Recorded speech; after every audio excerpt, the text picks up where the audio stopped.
الحمدللہ وکفی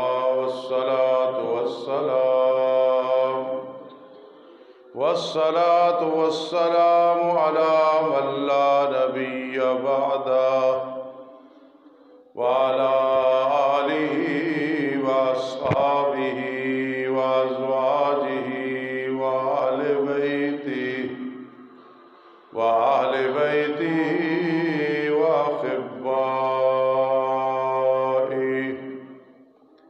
أما بعد فأعوذ بالله من الشيطان الرجيم بسم الله الرحمن الرحيم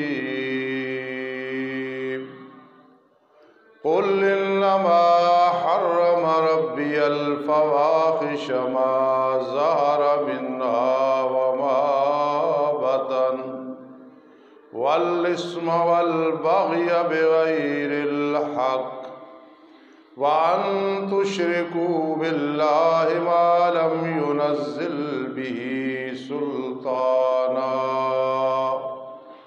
وأن تقولوا على الله ما لا تعلمون. قال النبي صلى الله تعالى عليه وسلم كونوا إخوانا أو كما قال النبي صلى الله تعالى عليه وسلم.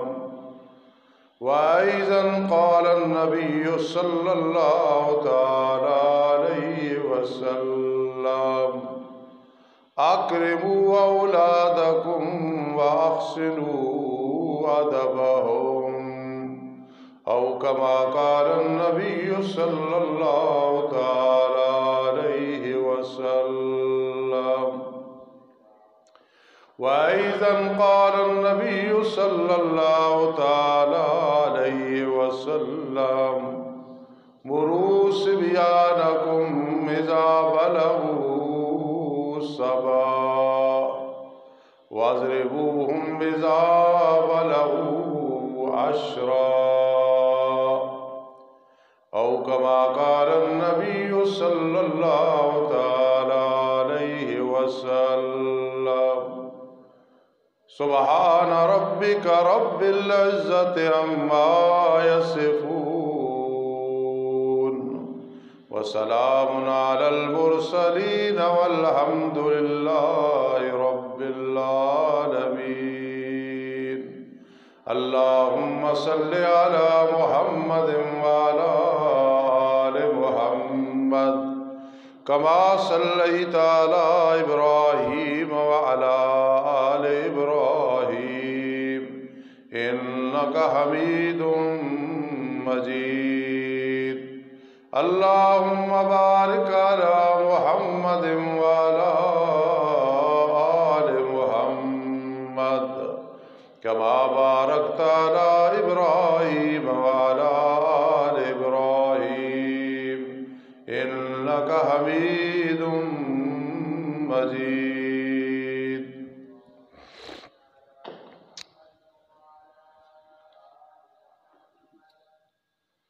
واجب الاحترام سامعین کرام اور میری معززہ و موقرہ ماں و بہنوں، آج انشاءاللہ العزیز ہم قرآن حدیث کی روشنی میں موضوع بیان کریں گے حقوق العباد کی اہمیت، جیسا کہ ترتیب دیا گیا ہے.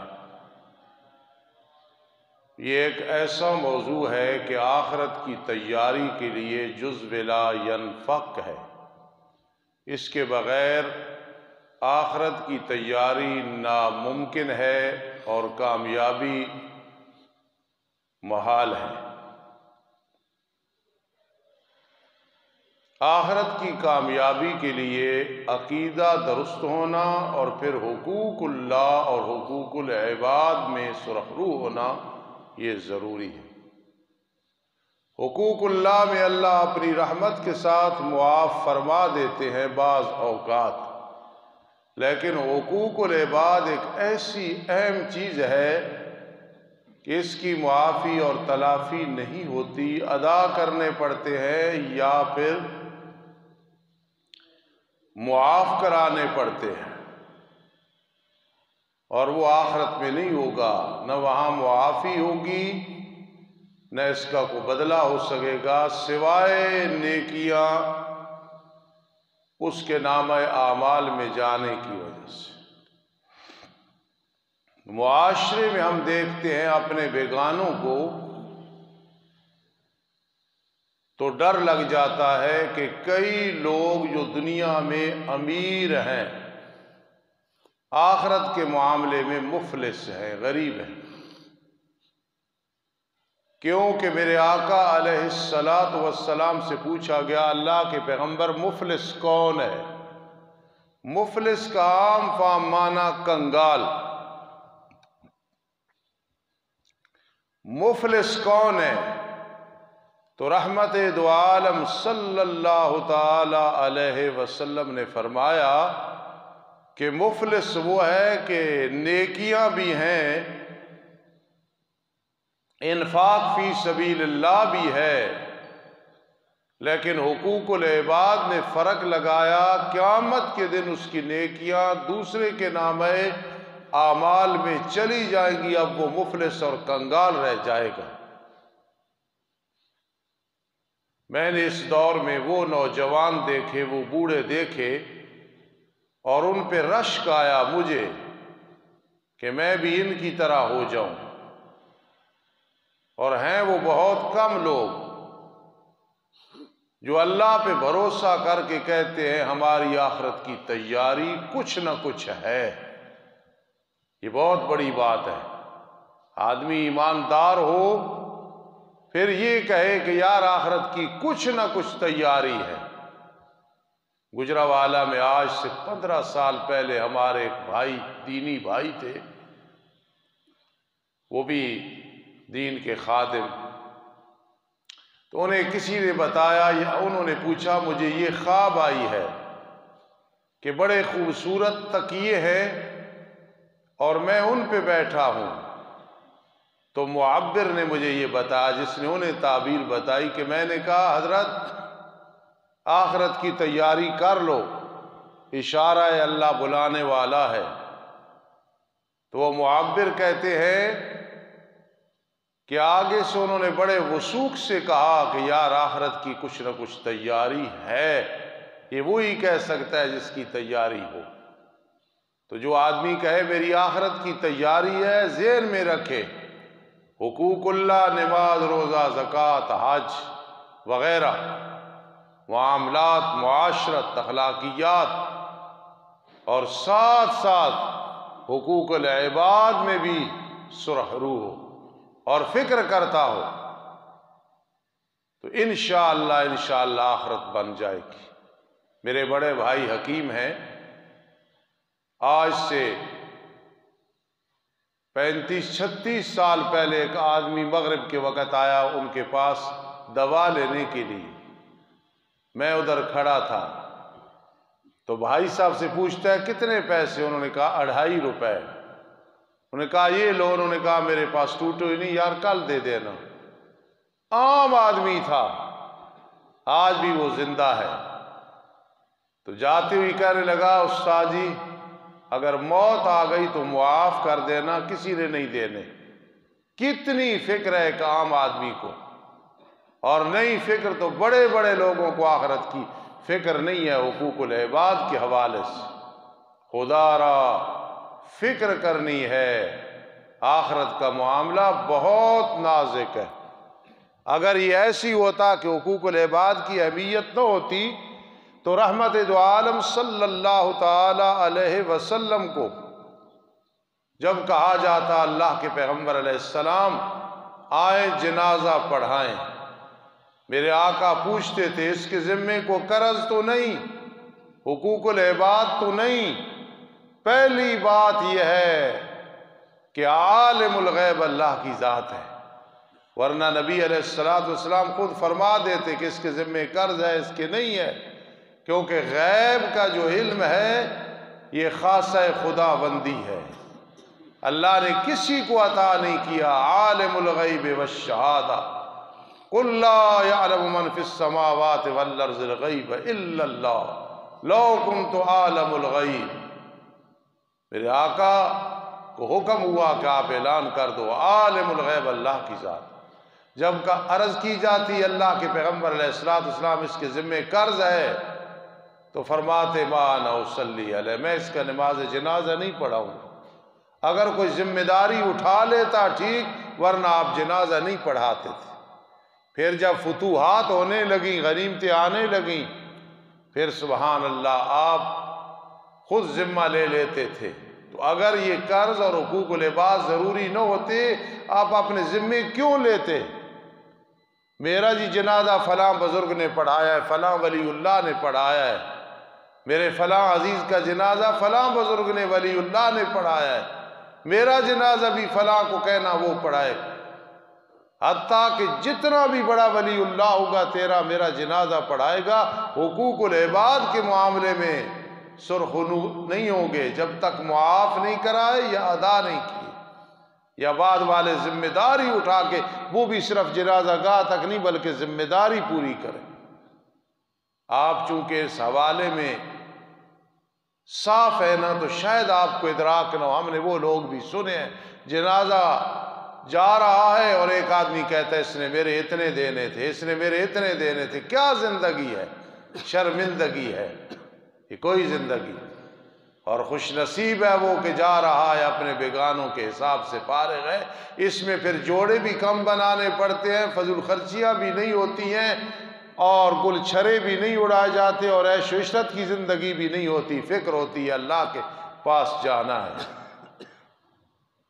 قرآن مجید فرقان حمید سورہ اعراف 11واں رکوع توجہ کرنا، اس میں اللہ نے حقوق العباد کا ذکر فرمایا ہے۔ میرے آقا دنیا سے جانے لگے، آپ کی زبان اطہر سے نکل رہا ہے الصلاۃ الصلاۃ، حقوق اللہ کا ذکر کر دیا۔ وما ملکت ایمانکم، حقوق العباد کا ذکر کر دیا کہ دو کام کرنے ہیں۔ یہ نہیں فرمایا دعویٰ میرے ساتھ محبت کا کر دینا، عشق کا کر دینا، آگے میں ذمہ دار ہوں، نہیں، الصلاۃ الصلاۃ وما ملکت ایمانکم، حقوق اللہ کا خیال کرنا، نماز ہیڈ ہے حقوق اللہ کی، اور غلاموں کا خیال کرنا یعنی حقوق العباد کا خیال کرنا۔ پھر میں تمہاری شفاعت بھی کروں گا، پھر میں تمہیں حوض کوثر سے اپنے ہاتھ مبارک سے پانی بھی پلاؤں گا۔ قل انما حرم ربی الفواحش ما ظہر منہا وما بطن۔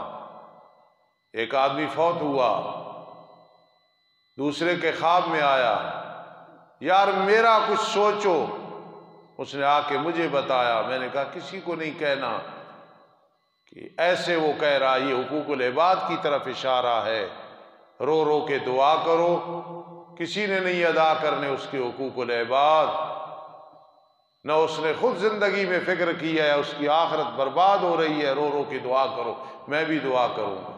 تو کسی کو کہے گا تو آگے مذاق بنائے گا، ادا کرنے نہیں کس کی۔ اس لیے قبر میں نیک اعمال کام آئیں گے، اور حقوق اللہ اور حقوق العباد کی جو پابندی ہے وہ کام آئے گی۔ بلڈنگ بڑی نہ ہو، زیور 60 تولے بیٹی کو نہ ڈالو، گاڑی نہ دو، موٹر سائیکل نہ دو، ولیمہ اور بارات کو کھانا بے شک اعلیٰ نہ کھلاؤ، ان چیزوں میں خیال کرو۔ چارپائی جا رہی ہو تو کوئی یہ نہ کہے اتنے دینے تھے، اتنا فراڈ لگایا تھا۔ قل انما حرم ربی الفواحش ما ظہر منہا وما بطن۔ ارشاد فرما دو میرے پیارے پیغمبر، کئی لوگ بیٹھے ہو تلاوت کرتے ہو، کیا کرو ماں بہنوں اور آپ حضرات، جہاں بھی قرآن مجید میں کل آئے یہ ختم نبوت کی دلیل ہوتی ہے۔ کل آئے تو آپ کہہ دیا کریں، کیوں کہ اس کا معنی کیا ہے؟ ارشاد فرما دو میرے پیارے پیغمبر، آپ کے بعد کسی نے نہیں کہنا، کیونکہ وہی آپ پہ آ رہی ہے۔ کل ارشاد فرما دو پیغمبر، انما حرم، نہیں سوائے اس کے حرام کر دیا، ربی میرے رب نے، الفواحش بے حیائیوں کو اللہ نے حرام کر دیا ہے، ما ظہر منہا جو ظاہر ہے نظر آ رہی ہیں، وما بطن اور جو چھپی ہوئی ہے۔ کوئی بے حیائی چھپ کی کرے تو وہ یہ نہیں کہ بے حیائی نہیں رہتی، وہ وما بطن میں آ جاتی ہے، اور جو علانیہ کرے تو ما ظہر منہا میں آ جاتی ہے، جو چھپ کے کرے تو وما بطن میں آ جاتی ہے۔ والاسم اور گناہ کو حرام کیا میرے رب نے۔ بعض بزرگ کہتے ہیں آج نیک وہ ہے جسے گناہ کا موقع نہ ملے، گناہ کا موقع نہ ملے اور گناہ نہ کرنا یہ تقویٰ نہیں ہے۔ مزہ تب آتا ہے گناہ کا موقع ملا، قادر بھی ہے، پھر کہ انی اخاف اللہ، میں اللہ سے ڈرتا ہوں، یہ متقی آدمی ہے۔ اس لیے فرما والاسم، ہر قسم کے گناہ سے بچو کہ میرے رب نے ان کو حرام کر دیا ہے۔ والبغی بغیر الحق، اور زیادتی کو، ظلم کو میرے رب نے حرام کر دیا ہے۔ جو ناحق چیز ہے اس کو میرے رب نے حرام کر دی۔ اب ذرا سمجھنا، یہ جو آیت ہے نا انما حرم ربی الفواحش ما ظہر منہا وما بطن، سورہ اعراف 11واں رکوع، والاسم یہاں تک حقوق اللہ کا ذکر ہے، والبغی بغیر الحق یہ حقوق العباد کا ذکر ہے، جو حقوق العباد ہے۔ بہت بڑا امیر آدمی ہے، مربوں کا مالک نہیں، قلعوں کا مالک نہیں، کنالوں کا مالک نہیں ہے، کوٹھیوں کا مالک نہیں ہے، لیکن حقوق العباد میں سرخ رو ہے اور دنیا سے جا رہا ہے۔ اور یہ حقوق العباد پہلے اپنے گھر سے شروع ہوتے ہیں۔ خاوند بیوی کو ڈانٹتا رہے، گالیاں دیتا رہے، میرے حقوق تو پورے نہیں کرتی ہے، اس کے بھی حقوق ہیں، بیوی کے بھی حقوق خاوند کے ذمے ہیں۔ قیامت کے دن اگر کئی عورتیں خاوند کی نافرمانی کی وجہ سے جہنم میں جا رہی ہوں گی تو کئی خاوند بھی جا رہے ہوں گے۔ یہ کہے کہ روزانہ تو 200 کا 300 کا میک اپ کر، پھر میں تجھ پہ راضی ہوں، اس کا بھی جی چاہتا ہے کہ خاوند کے منہ سے سگریٹ کی بدبو نہ آئے، نسوار کی بدبو نہ آئے، اس کے کپڑوں سے پسینے کی بدبو نہ آئے، اس کے اخلاقیات اچھے نہ ہوں۔ اس نے بھول کے دیکھ لیا یا ضرورت تھی دیکھا کہیں تو اسے ڈانٹ پڑی، وہ کنجری بن گئی، اور یہ دن میں جب تک 10 کنجریوں کو نہ دیکھے تو سکون نہ آئے۔ دونوں کے حقوق ہیں۔ قیامت کے دن اگر عورت کی زندگی برباد، آخرت برباد خامد کی وجہ سے، تو کئی خامد ان کی آخرت بھی برباد ہوگی، حقوق ادا نہیں کیے۔ بیگم اگر ماں کی عزت نہ کرے، ساس کی عزت نہ کرے، تو اسے ہر گال مل جاتی ہے، اور اس کی ماں کو روزانہ گالیاں، اسے بھی اپنی ماں سے محبت ہے، باپ سے محبت ہے، بھائیوں سے محبت ہے، بہنوں سے محبت ہے، اسے بھی اپنا خاندان اتنا عظیم ہے جتنا تجھے عظیم ہے۔ یہ چیزیں ہم بیان کر کے اپنی آخرت بنانا چاہتے ہیں۔ میرے استاد جی جن سے میں نے 4 سال پڑھا، اور میں ان کے لیے کہا کرتا ہوں لولا علماء تدینا ولا علمنا ولا علمنا ولا درسنا، میرے یہ استاذ نہ ہوتے میں چھوٹا سا مولوی نہ بنتا، نہ میں مدرس ہوتا، نہ میں مقرر ہوتا۔ جب ہم پڑھتے تھے تو ہمیں ہر ہفتے میں فرماتے تھے قوم کی روٹیاں حرام نہ کرنا، کتمان حق نہ کرنا، جو پڑھ رہے ہو جا کے بیان کرنا۔ ہم نے بھائی بیان کرنا ہے، کوئی راضی ہو یا ناراض ہو۔ اولاد کے حقوق ہیں۔ آج مسئلہ بار بار پوچھا جاتا ہے، میری اولاد بڑی نافرمان ہے، میری اولاد بڑی نافرمان ہے، کیا حکم ہے؟ ہاں جی، ان کی آخرت برباد ہو رہی، بالکل ٹھیک ہے، لیکن یہ بھی سوچو کئی ماں باپ ان کی آخرت برباد ہے اولاد کی وجہ سے۔ ایک آدمی نے شکوہ کیا تھا، میرا بیٹا میرا بڑا نافرمان ہے۔ اللہ والے نے کہا قسم اٹھا کے کہہ زندگی میں کتنی دفعہ سحری کے وقت تو نے دعا کی اللہ میرے بیٹے کو متقی بنا دے، پرہیزگار بنا دے؟ اس نے کہا ایک دن بھی نہیں کی۔ اس نے کہا پھر خود سوچ، اولاد کے لیے رو رو کے دعائیں کرنا، تربیت کرنا، ادب کا ڈنڈا ان سے نہ اٹھانا، یہ فرض ہے۔ تو اس لیے اگر کل کہیں اولاد میں سے اللہ نہ کرے نافرمانی کی وجہ سے جہنم میں جا رہے ہوں گے تو کئی ماں باپ بھی جا رہے ہوں گے۔ میرے آقا نے فرمایا مروا صبیانکم، اپنے بچوں کو نماز کا حکم دو جب 7 سال کے پہنچ جائیں. تو 70 سال کو پہنچ گیا، میں 60 سال کو پہنچ گیا، کوئی 80 سال کو، ابھی پکا نمازی نہیں بنا تو اولاد کو کیسے کہو گے؟ وہ کہیں گے اگر ضروری ہوتی تو یہ بھی تکبیر اولیٰ اس کی قضا نہ ہوتی، یہ بھی جماعت کے ساتھ نماز پڑھتا، صف اول میں کھڑا ہوتا. پوری صبیانکم، بچوں کو حکم کرو جب 7 سال کے ہو جائے. اس پہ امر ہمارا ہے الحمدللہ، ہے تو بھائی سب الحمدللہ کرو، نہیں تو یہ کوتاہی دور کرو. وَاضْرِبُوهُمْ إِذَا بَلَغُوا 10، جب 10 سال کے ہو جائیں پھر تو مارو. کیوں مارو؟ کہ تاکہ وہ نماز کے پابند بن جائیں. ہاں زیادہ نہیں مارنا، اتنا کہ ان کے ذہن میں آ جائے کہ نماز فرض ہے. ابھی بالغ نہ ہو، پہلے ہی پکے نمازی بن چکے ہوں، اور باپ اور دادا کی عمر اس درجے کو پہنچ چکی ہے کہ آخری حتیٰ زرتم المقابر، اور وہ پکے نمازی نہیں تو اولاد کو کیسے کہیں؟ اکرموا اولادکم واحسنوا ادبہم، یہ بھی حدیث میں آتا ہے. فرما اپنی اولاد کو اس قابل بنا دو کہ وہ عوام میں خواص میں معزز ہوں، تمہارا یہ فریضہ ہے. واحسنوا ادبہم، اور انہیں سکھاؤ. میرے آقا علیہ الصلوۃ والسلام نے فرمایا ایک آدمی کا ہاتھ کاٹا جاتا ہے ایک رسی کی وجہ سے، ایک رسی پڑی ہے نا، ہاتھ کاٹا گیا ایک انڈے کی وجہ سے. سوال پیدا ہوا کہ رسی چرانے سے تو ہاتھ نہیں کاٹے جاتے، انڈا چرانے سے تو ہاتھ نہیں کاٹے جاتے. نہیں، میرے آقا علیہ الصلوۃ والسلام نے فرمایا وہ ابتدا رسی سے کرتا ہے. چھوٹی سی رسی کسی کی اٹھا لی، کوئی چیز اٹھا لی، انڈا اٹھا لیا، ماں باپ نے کہا کوئی نہیں، بچہ تھا. ایک دفعہ اس سے غلطی ہوئی، ایسے فکر مند ہو گئے کہ نیندیں حرام ہو گئی ہیں. اب جب وہاں ڈانٹ دیں گے، روکیں گے، نگرانی رکھیں گے، تربیت کریں گے تو نتیجہ یہ نکلے گا کہ اسے چوری کی عادت نہیں پڑے گی. اور جب یہ کہیں گے کوئی حرج نہیں، بچہ ہے کچا ہے، کوئی بات نہیں، اس سے پھر یہ نقصان ہوگا. تو یاد رکھو اولاد کے حقوق ہمارے ذمے ہیں، ہم وہ پورے کریں گے تو انشاءاللہ وہ ہمارے حقوق پورے کریں گے. حدیث یاد آ گئی، فاروق اعظم رضی اللہ تعالیٰ عنہ کے پاس مقدمہ آیا. خلیفہ نبی اکرم صلی اللہ علیہ وسلم، میرا جو بیٹا ہے میری عزت نہیں کرتا ہے. فاروق اعظم رضی اللہ تعالیٰ عنہ جلالی طبیعت کے، اور اللہ کو یہ مزاج بڑا پسند ہے کہ کہیں اللہ کی نافرمانی ہو رہی ہو تو انسان کو غصہ آ جائے. جو ہنس رہا ہو نا فلاں جگہ گناہ ہو رہا ہے، اچھا دلچسپی لے کے سن رہا ہے، آگے غصہ نہیں آ رہا، تو یہ ایمان کی کمزوری ہے. اور غصہ آ جائے، چہرے کا رنگ بدل جائے، یہ ایمان کی نشانی. میرے پیارے فاروق اعظم رضی اللہ تعالیٰ عنہ نے بلایا، کیوں باپ کی نافرمانی کرتا ہے؟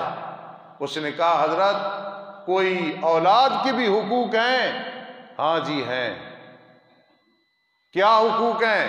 جب باپ بننے والا شادی کرنے لگے تو سوچ کے کہ اچھے خاندان سے ہو، اپنی طرف سے سوچے، عزت والی عورت ہو، نیک ہو. جس طرح نبی علیہ السلام فرما اس خاندان میں شادی کرو جس میں عورتوں کے بچے زیادہ ہوتے ہیں، تاکہ میں کل قیامت کے دن اپنی امت کی وجہ سے فخر کر سکوں. آج بچے 2 ہی اچھے، منصوبہ بندی ہو رہی، ریم نکالے جا رہے ہیں. جس نے بھی اس طرح کیا کہ اولاد میری 2 ہو 3 ہو، اس سے زیادہ نہ ہو، اللہ ایسی بیماری میں مبتلا کرتے، کبھی شفا بھی نہیں دیتے. لا تقتلوا اولادکم من املاق خشیۃ املاق، اپنی اولاد کو قتل نہ کرو بھوک کے ڈر کی وجہ سے. ہم تمہیں بھی رزق دیتے ہیں اور انہیں بھی دیتے ہیں، اور ایک مقام میں آیا پہلے ان کے رزق کا انتظام ہے، بعد میں تمہارا انتظام ہے.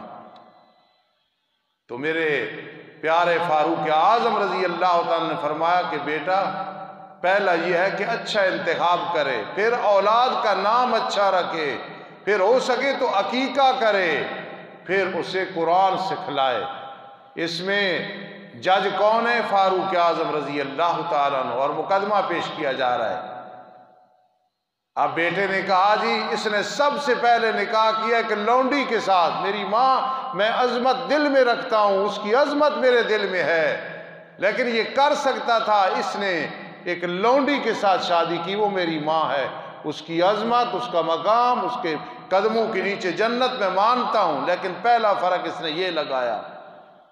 دوسرا یہ ہے کہ اس نے میرا نام جول رکھا ہے، اور جول کہتے ہیں بد شکل کو، جول کہتے ہیں بد مزاج کو۔ اس سے پوچھو میرا نام اس نے کیسا رکھا ہے؟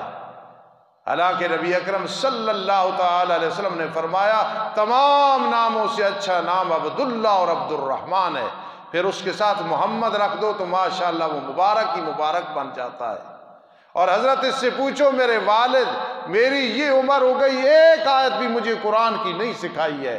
آج بچہ پیدا ہو تو جی انگلش میں گفتگو کر سکے، نماز نہیں، کلمہ یاد نہیں، 6 کلمے نہیں، جنازہ یاد نہیں ہے، دعائے قنوت یاد نہیں ہے، میری اولاد میرے حقوق ادا نہیں کرتے، میری بیٹی میری گستاخ ہے۔ تم نے کیا کمال کیا، اس کی کتنی تربیت کی ہے؟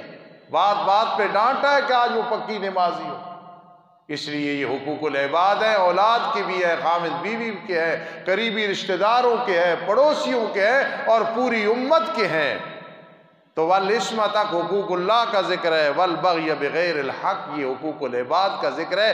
یہ بیان کر کے میرے اللہ نے فرمایا وَأَن تُشْرِكُوا بِاللَّهِ مَا لَمْ يُنَزِّلْ بِهِ سُلْطَانًا، اللہ نے حرام کر دیا اس کے ساتھ شریک نہ ٹھہرانا، اللہ کے بارے میں وہ بات نہ کرنا جس میں شرک کی بدبو آتی ہو۔ تو 3 چیز ہوں گے تمہاری کامیابی، حقوق اللہ، حقوق العباد، اور ان میں روح توحید والی ہوگی تو انشاءاللہ دنیا بھی بخیر آخرت بھی بخیر۔ کل انشاءاللہ زکوٰۃ کا موضوع شروع کریں گے، جلدی آنے کی کوشش کرنا۔ وما علینا الا البلاغ۔